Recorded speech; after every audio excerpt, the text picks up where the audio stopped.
E aí, garotada do nono ano, retornando aqui às nossas aulas, né?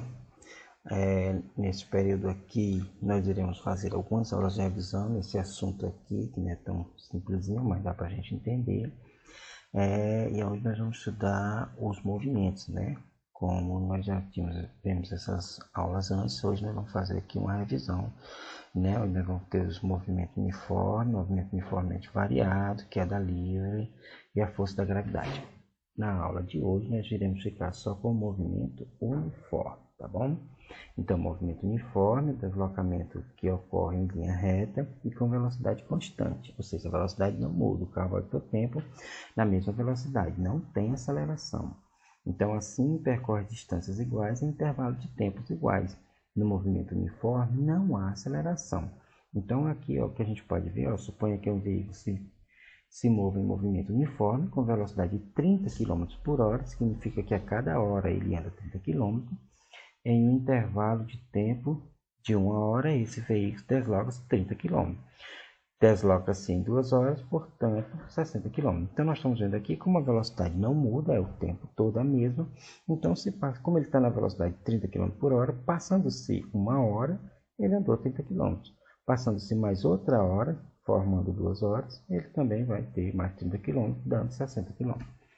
Então, a forma para resolver esse tipo de cálculo com esse movimento uniforme é essa forma aqui que a gente chama de sorvete, né? S, que é a posição final do móvel, que é onde ele vai, que é onde o estudo quer, até onde ele quer, o tempo final, não é?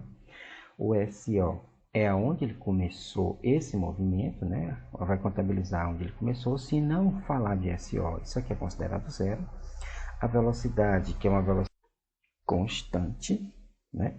E o tempo que ele passou se movimentando, ou seja, o tempo que eu quero para o meu estudo.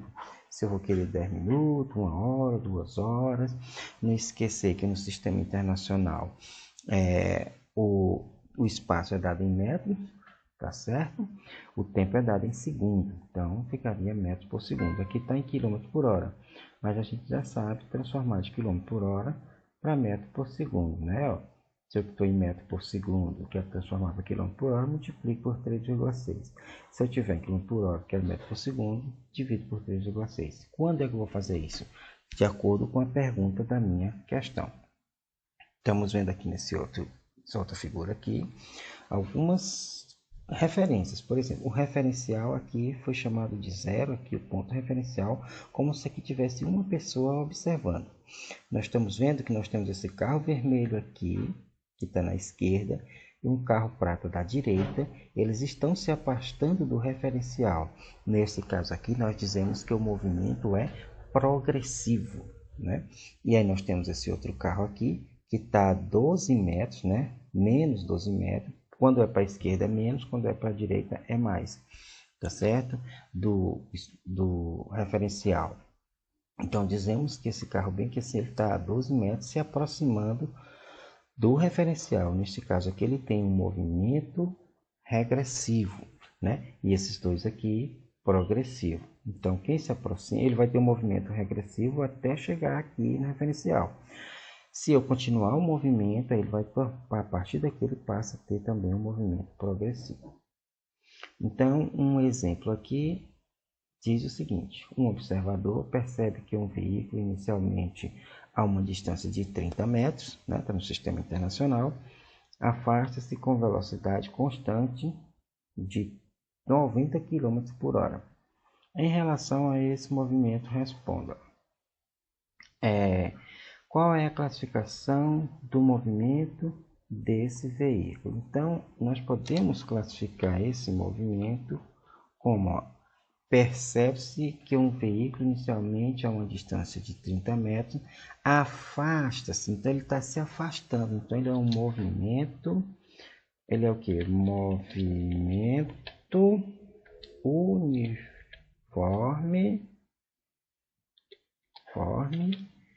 e progressivo, tá certo?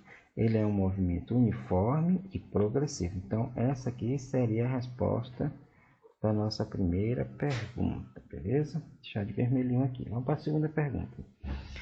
Determine a função horária da posição desse veículo em unidades do sistema internacional. Então, essa letra S aqui, eu não posso determinar ela. Essa letra T aqui também eu não posso determinar ela, porque isso aqui, ele muda justamente quando esse aqui também muda. Quanto mais tempo, mais espaço ele vai percorrer.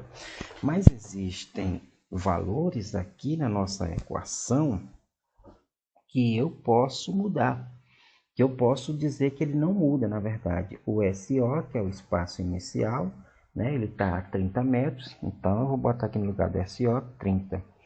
E o V, que é a velocidade, que é a velocidade constante. Só que o seguinte, eu não posso botar esse espaço aqui em metros e a minha unidade em quilômetro, a unidade da velocidade aqui, ó, em quilômetro por hora. Tenho que botar metros por segundo, já que aqui está em metros. Então, o que é que eu faço? Se está em quilômetro por hora e eu quero em metro por segundo, eu divido aqui, ó, por 3,6, né?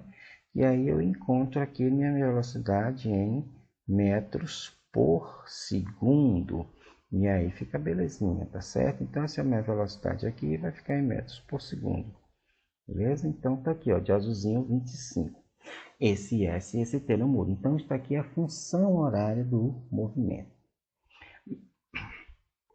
E a nossa última pergunta aqui está dizendo: em qual instante de tempo esse veículo estará na posição de 80 metros? Então, ele quer saber o tempo em que esse espaço aqui vai ser 80. O espaço final dele vai ser 80. Então, o que eu tenho que fazer? Eu vou pegar toda essa função horária aqui, a função horária serve para a gente resolver as questões também. Então, no lugar desse S aqui, ele quer que seja 80. Quando esse S for 80, então eu vou botar 80. E ele quer saber qual será o tempo. Esse 30 aqui, ele está somando, então ele vai para o outro lado diminuindo. Ele vai pegar do 80, ele vai tirar. Vamos fazer o seguinte. Vamos pegar aqui de novo. Vamos repetir ela aqui. E vamos pegar esse 30 e botar para o outro lado lá, subtraindo do 80, beleza? Pronto, 30 menos 80. Aqui ele não vai estar mais, não é? Ele foi para o outro lado. 30 menos 80 é quanto? Vamos botar ele mais para cá assim. Vamos lá. Não, espera aí. Vamos fazer outra coisa. Vamos diminuir aqui. Vamos pegar esse aqui. Pronto, vamos pegar esse aqui, 80 menos 30 dá 50.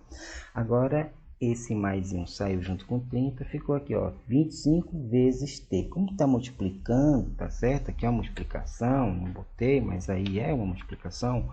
Quando ele não aparece valor nenhum entre os algarismos aí, está multiplicando. Então, 25 vezes T, né? Ele vai para lá dividindo. Então, vai ficar o quê?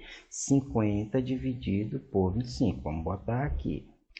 Então, olha só. Ficou o quê? 50 dividido por 25, que vai dar quanto? 2. Então, o tempo que esse móvel levou para chegar na posição 80, saindo do 30, foi 2 segundos. Beleza? Então, pessoal, é isso. A nossa revisão hoje foi pequenininha mesmo, mas nós vamos fazer tudo com calma, tá certo? Lá na aula da nossa interação, que nós vamos responder algumas atividades. Eu vou passar a atividade, eu dei essa amostra aqui, e aí com a atividade que eu passar para vocês, vocês podem tirar alguma dúvida caso não entenda algo que eu passei, tá bom? Então eu passei uma questão aqui que faz algumas perguntas, né? Que vão estar nas outras atividades que eu vou passar, né? E aí vocês podem tirar a dúvida e responder aí tudo tranquilamente.